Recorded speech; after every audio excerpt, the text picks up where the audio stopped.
Olá, seja bem-vindo aqui na Rádio TV CDL São Paulo, a voz do varejo paulista. No CDL Cast de hoje, contamos com a ilustre visita do deputado estadual Thiago Auríquio.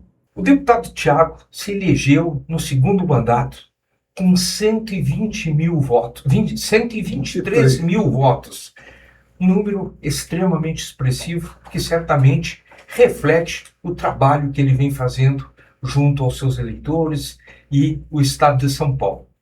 No dia de hoje eu conto aqui ao meu lado com o presidente Maurício Stainoff, também conto com a presença do presidente da CDL de São Caetano, Alexandre Damasio, que irão conduzir esse programa.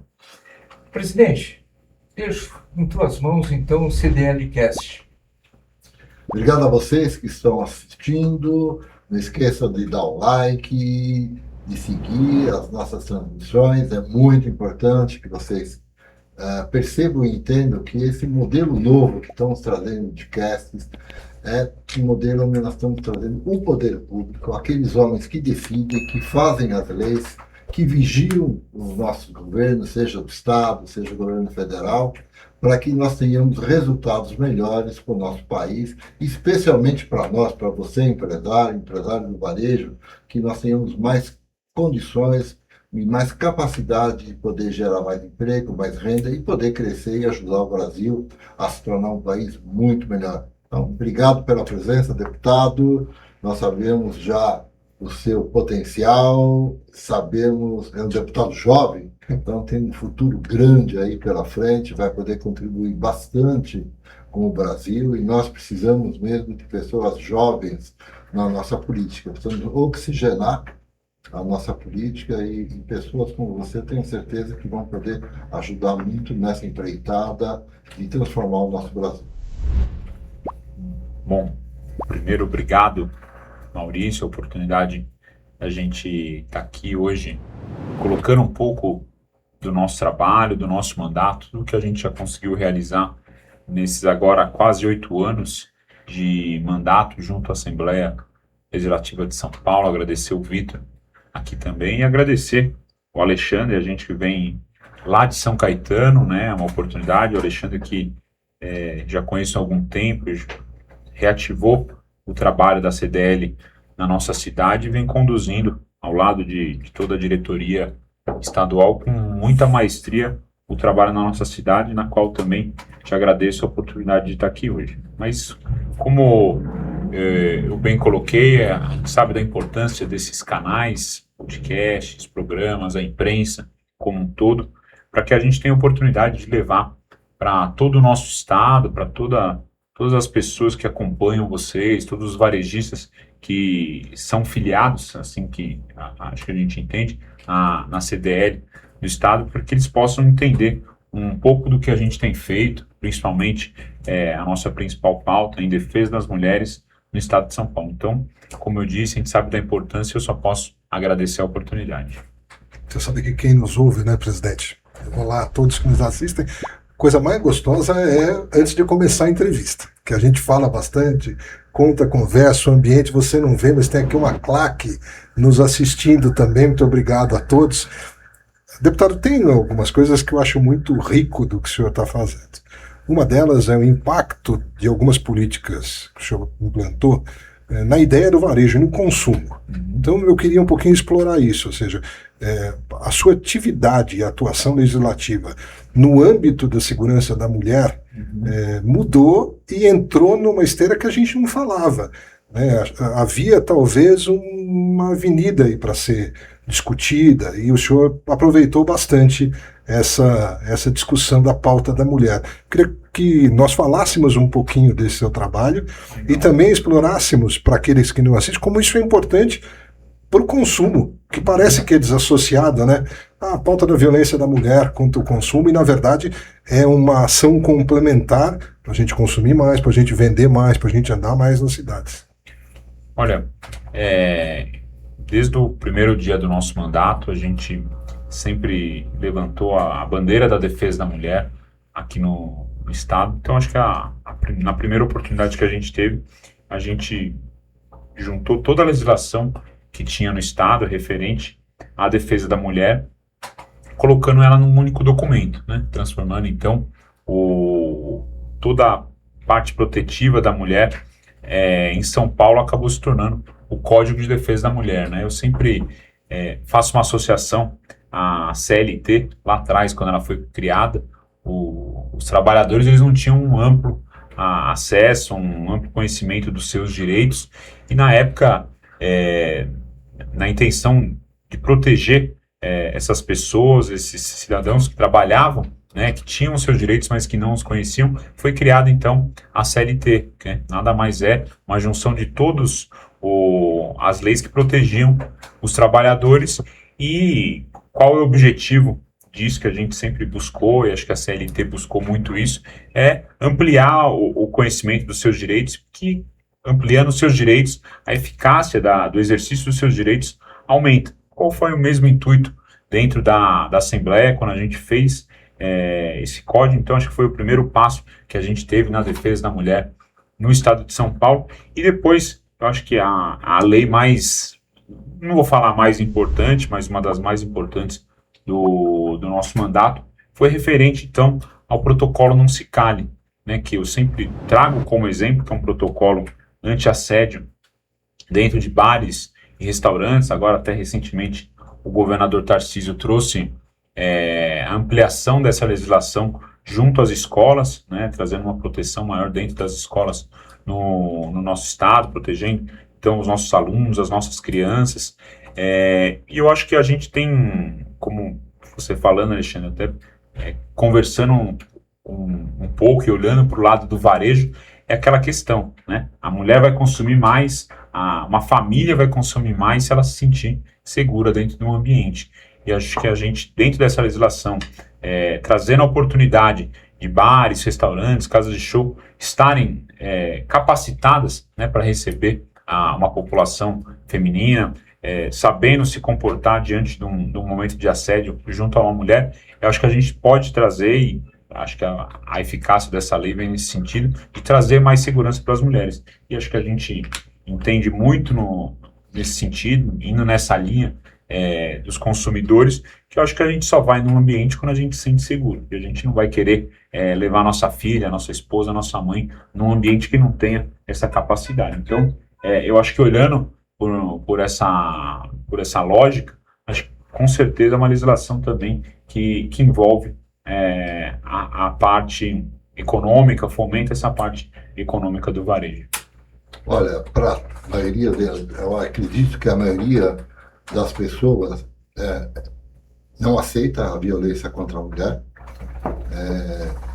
Quando nós vemos essas reportagens, enfim, essas informações, choca, porque você imagina como é que pode uma coisa dessa acontecer.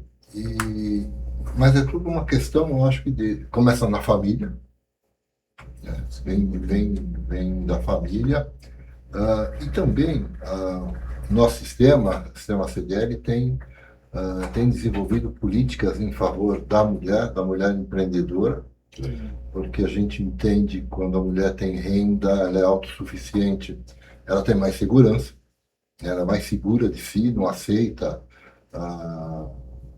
qualquer coisa que agrida, seja moral, seja fisicamente. Então, o nosso sistema busca uma melhoria nesse sentido. Aqui em São Paulo, eu posso dizer que eu presido a CDL em São Paulo, lá 80% do nosso quadro são mulheres. E elas são mulheres não porque são mulheres, assim, são porque elas são competentes. Na hora da escolha, nós escolhemos exatamente por competência. E 80% do quadro são de mulheres porque elas foram mais competentes naquilo que nós precisávamos. Então, eu pessoalmente, quando eu escuto isso, para mim, eu fico assombrado, porque eu não consigo enxergar diferença entre um homem e uma mulher na capacidade, vamos falar da questão de trabalho ou de empreendedorismo. Então, quando vejo isso, eu não consigo imaginar como é que alguém possa produzir aquelas cenas que a gente vê na televisão e ter que ter uma assembleia, um deputado focado no assunto, que é importante, e aí nós temos que ter mesmo, né, alguém focado nisso, mas Como é que precisa ter porque isso? precisa, né? Tem outras coisas que poderiam ser feitas com mais, né, com mais necessidade para o país, e nós temos que nos preocupar com a violência contra um ser humano, no caso a mulher. Você sabe o que eu fiquei curioso? Você falou que é protocolo não se cale, mas não explicou o que é o protocolo. Vou pedir para você explicar um pouquinho o que é o protocolo, que vocês pensaram, legislaram, aonde é que ele funciona, para quem que ele atinge. Sabe, até para complementar a fala do presidente Maurício, tem muito aquela questão, né? Muitos casos que a mulher acaba não saindo de casa, né? Em casos de violência doméstica, que muitos casos desses acabam se tornando feminicídio, né? Vai agravando a situação. A mulher não sai de casa muitas vezes porque ela não tem a condição financeira, né? Ela tem a dependência financeira do marido. E eu acho que se vocês tiverem, sem dúvida, políticas voltadas ao empreendedorismo feminino, eu acho que a gente não sabe estimar qual seria o ganho disso, mas sem dúvida, se a gente conseguir atingir essa população, a gente sabe que seria essa população feminina que sofre quanto a essa questão financeira, seria muito importante. E eu acho que, Alexandre, também para responder a sua pergunta, eu trago muito um caso emblemático que teve, até a nossa legislação, o nosso projeto de lei, na verdade, é anterior a esse caso, mas vocês vão se lembrar do jogador Daniel Alves, quando ele teve um caso de assédio, até foi absolvido, né? Agora, a parte jurídica do processo não cabe a nós, a gente não sabe detalhes, mas o que deu a condição de prender o jogador Daniel Alves na cidade de Barcelona foi um protocolo semelhante a esse que a gente tem no estado. Então, a casa, o restaurante, a casa de show, o bar, ele é preparado no momento da violência, no momento do assédio, ele reconhecer junto à vítima, através de sinais, e a partir desse momento se inicia o protocolo, que é, primeiro, o acolhimento da vítima, a identificação do assediador, a comunicação às autoridades policiais, a orientação no sentido de levar a vítima em relação ao auxílio, como eu falei, policial, mas também médico. Enfim, o protocolo envolve essa questão, e a gente entende que ele se mostra eficaz quando ele já foi o exemplo dele na cidade de Barcelona, mas eu não tenho esse dado aqui em São Paulo, mas a gente acredita que muitos casos de assédio podem ter sido evitados, ou no momento ali, todo esse acolhimento, o início desse protocolo foi cumprido graças a esse nosso trabalho dentro, então, do nosso estado de São Paulo, com esses bares, restaurantes, esses comércios, né, que muitas vezes pode acontecer uma situação como essa. Tem um sinal, né, que as mulheres fazem, que Isso. o garçom tem que reconhecer, ou, enfim, algum funcionário do bar, do restaurante, do hotel, enfim. É exatamente isso. O Estado regulamentou com alguns sinais para que os funcionários possam reconhecer algum tipo de assédio. E você sabe que a gente vê como o discurso é importante, né, presidente Maurício, que a gente falou. Inicialmente, quando você olha de forma crua, fala, nossa, mais um treinamento, mais uma coisa para fazer. E a gente que recebe e interage com o varejo, percebe que é exatamente isso. A segurança da consumidora faz com que ela frequente o bar. Não é ônus, na verdade.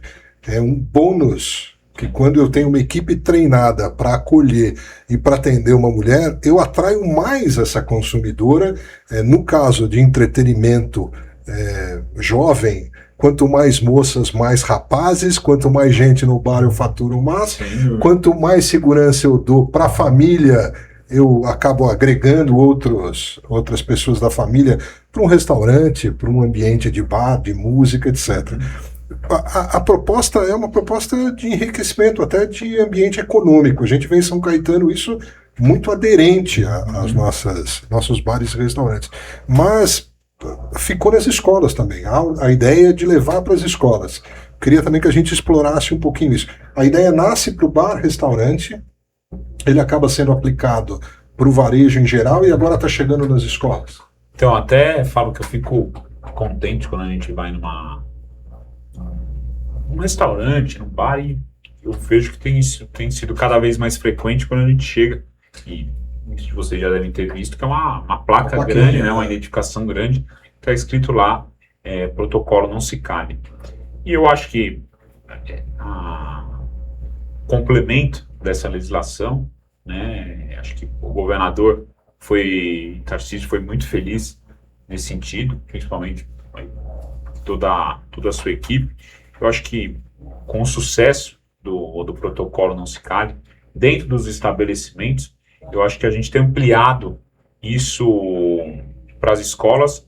Eu acho que é um passo importante, mostra a efetividade dessa legislação. Sem dúvida, o Estado não prosseguiria com essa legislação se não tivesse sido eficaz, se não tivesse sido importante.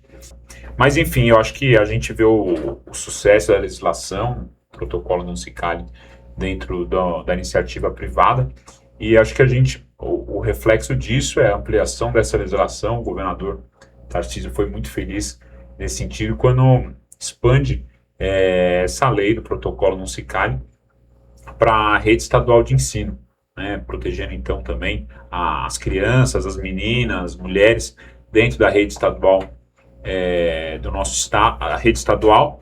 E eu acho que é o começo aí que a gente possa levar isso também às escolas particulares, e até a gente aprovou recentemente na Assembleia, o governador também sancionou um protocolo semelhante dentro das universidades, que mais ou menos caminha na questão da proteção da mulher. Agora, além de o governador ter ampliado para as escolas, a gente também já tinha aprovado uma legislação dessa junto às universidades. Então, acredito que há muito ainda ao que ser feito em relação à proteção da mulher, mas o que a gente teve a oportunidade até hoje, eu tenho certeza que a gente está conseguindo atingir a população de São Paulo. Bom, deputado, tem um assunto que interessa muito ao varejo, preocupa o varejo, preocupa as famílias, que é a questão das bets. A gente sabe que esse assunto é de regulamentação federal, não cabe ao deputado estadual, mas nós também sabemos que os deputados federais se interagem muito com os deputados estaduais. Faz parte desse processo. E os números que nós temos das bets, nós estamos falando que de 22 para cá, foi tirado do varejo. As bets receberam 144 bilhões de reais. Isso equivale a 2 finais de semana do varejo de todo o Brasil. Além de tirar o dinheiro das compras do supermercado, das lojas de roupa, das necessidades das famílias, né? Além de tudo isso, ainda incrementa a questão da inadimplência. A gente tem notado que a inadimplência tem aumentado, que a reincidência daqueles que já foram ou são inadimplentes tem aumentado também. Estamos falando que a reincidência chega a 80% daqueles que estão registrados em serviço nos bancos de cadastro de inadimplentes. E isso nos preocupa, porque além de tirar o dinheiro das famílias, ainda tira uma grande parcela da população do acesso ao crédito. Uhum. E mesmo sabendo que o deputado, mas a gente sempre, a gente vê um deputado, a gente quer cobrar, né, alguma coisa dele, né, faz parte, né? Como é que o deputado encara uma situação dessa? O que nós podemos fazer? Qual a orientação, a busca de apoio? Nós podemos contar com o deputado, um apoio junto aos parlamentares federais, que o deputado se relacione, enfim, até com o próximo governo, que a gente não sabe ainda qual será. Como é que a gente pode contar com o deputado? Olha, primeiro, eu coloco sempre à disposição aqui da CDL São Paulo, independente de qual for a pauta que vocês nos trouxerem, a gente vai entender que é uma pauta de necessidade do varejo. Então, sempre me colocando à disposição aqui de todos vocês. Essa questão das bets, né, a gente sabe que é uma situação muito delicada. Eu, particularmente, sou contra, né, por conta dessa, tudo que você falou, né? Além da parte financeira, a parte de saúde também acaba se tornando um grande vício. Às vezes gente que acaba perdendo aí, enfim, acho que é meio que o céu é o limite, né? Quando você fala em apostas. E já vi também algumas, vocês com mais dados, com mais números, muitos casos que a gente às vezes acaba deixando de necessidades básicas aí de consumo, né, de almoço, jantar, enfim, o que vai para dentro de casa, né, o que é consumido para as famílias, muitas vezes a pessoa acaba gastando em aposta através das bets. Então, óbvio que podem contar conosco, às vezes levar uma mensagem a algum deputado federal, algum parlamentar federal que consiga ter uma maior competência nesse sentido, e o que a gente puder também levar ao governo do estado, através de projetos de lei, no sentido de incentivar, né, as pessoas que, infelizmente, já estão dentro desse grande problema, né, do vício, como o estado pode tratar para inibir, acho que de forma muito objetiva, tratar essas pessoas numa situação como essa. Deputado, a gente tem uma curiosidade como eleitor e como cidadão. A gente vê muita polarização, né? Fala-se muito disso. Como é trabalhar na Assembleia? Há discussão, há esse diálogo. Como é que o deputado trata esses polos tão extremos para que as coisas aconteçam no mandato? Olha, acho que o nosso parlamento, como todo parlamento, ele é muito plural, né? Cada deputado tem o seu objetivo, cada deputado tem a sua bandeira, o seu lado político, né? Acho que a gente pode um entendimento de políticas públicas, quais políticas são importantes, né? Hoje em dia falam muito disso, esquerda, direita, centro. Então, cada um tem o seu pensamento, mas eu acho que a gente vive numa democracia onde a gente, às vezes, até não concorda com o que alguém fala na Assembleia, qual os pensamentos daquela pessoa. É aquela coisa, né? Eu posso achar uma grande besteira o que você está falando, mas eu tenho que respeitar, entender que aquilo é o seu pensamento e também daquela pessoa entender que eu posso discordar dela. E eu acho que é assim que a gente tem que caminhar com harmonia, mas sempre com o objetivo de propor leis, discussões que vão ser importantes para o nosso Estado. E eu vejo muito isso dentro da Assembleia de São Paulo, um parlamento muito plural, mas que existe um grande respeito entre todos nós deputados. A democracia é muito maior do que a polarização. Exatamente. É isso que nós temos que respeitar. Eu acho que, como todos dizem, né, a democracia é muito complicada, né? Mas é o melhor regime que você tem, né? Não dá para ter, não tem outro regime que supere. Qualquer outro regime é ilusório. Exatamente. Infelizmente tem lugares, né, no nosso estado onde a gente expressa as nossas opiniões, algumas instituições, pessoas são retalhadas, né? Isso não a gente não entende como democracia, né? A gente entende como primeiro de tudo, uma falta de respeito. Mas, eu acho que enfim. Você tem um fator que é o seguinte: a gente que lida com varejo tem que ser a voz do varejo. Nem que você não concorde comigo, você tem que me ouvir para ter a riqueza para tomar uma decisão ou para pelo menos direcionar algumas coisas. Ou até mudar de opinião. Ou até mudar de opinião, né? Porque você pode ser convencido, né? Eu acho que além de convencido, o homem público tem como princípio uma ação de flexibilidade, né? Ele tem que ser flexível, a ouvir a sociedade, entender, ponderar, se colocar no lugar modelar. do outro, né? Quando você é muito inflexível, as políticas acabam quase sendo ditatoriais.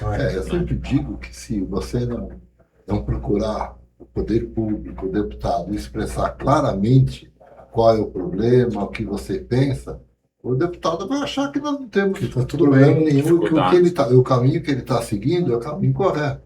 Mas é muito comum você conversar com um parlamentar, quando você expõe aquilo de uma forma clara, Não é incomum, é normal que ele mude de opinião e fala, pera, vou pensar nesse assunto e vou melhorar o que eu estou fazendo. Então, eu acho que democracia, a participação pública das entidades clássicas, como é a Federação, como são as CDLs, e as outras entidades, devem buscar os nossos deputados expor exatamente o que tem, até para ajudá-lo a criar políticas públicas mais corretas, mais eficientes e mais assertivas. Então, a vinda do deputado aqui, para nós é extremamente importante, facilita, porque o deputado não falou, mas eu já vou cobrar, significa que nós vamos ter as portas do gabinete do deputado abertas para que a gente possa ir lá expor, nunca, e sempre será coisas de interesse geral, e coisas republicanas, né? Enfim, aquilo que é justo e que vai melhorar a atividade comercial. Se o deputado quiser, por favor, encerrar a nossa reunião. E aí eu vou atrás. Como é que encontramos, como é que nós, quem nos assiste, entendem mais seu mandato, encontram redes sociais, etc. Olha, então, só posso agradecer novamente a oportunidade, como a gente colocou no início do nosso bate-papo. Eu sempre falo da importância desses canais, da imprensa, dos podcasts, para que a gente possa levar um pouco do nosso mandato, um pouco do nosso trabalho. Vocês que são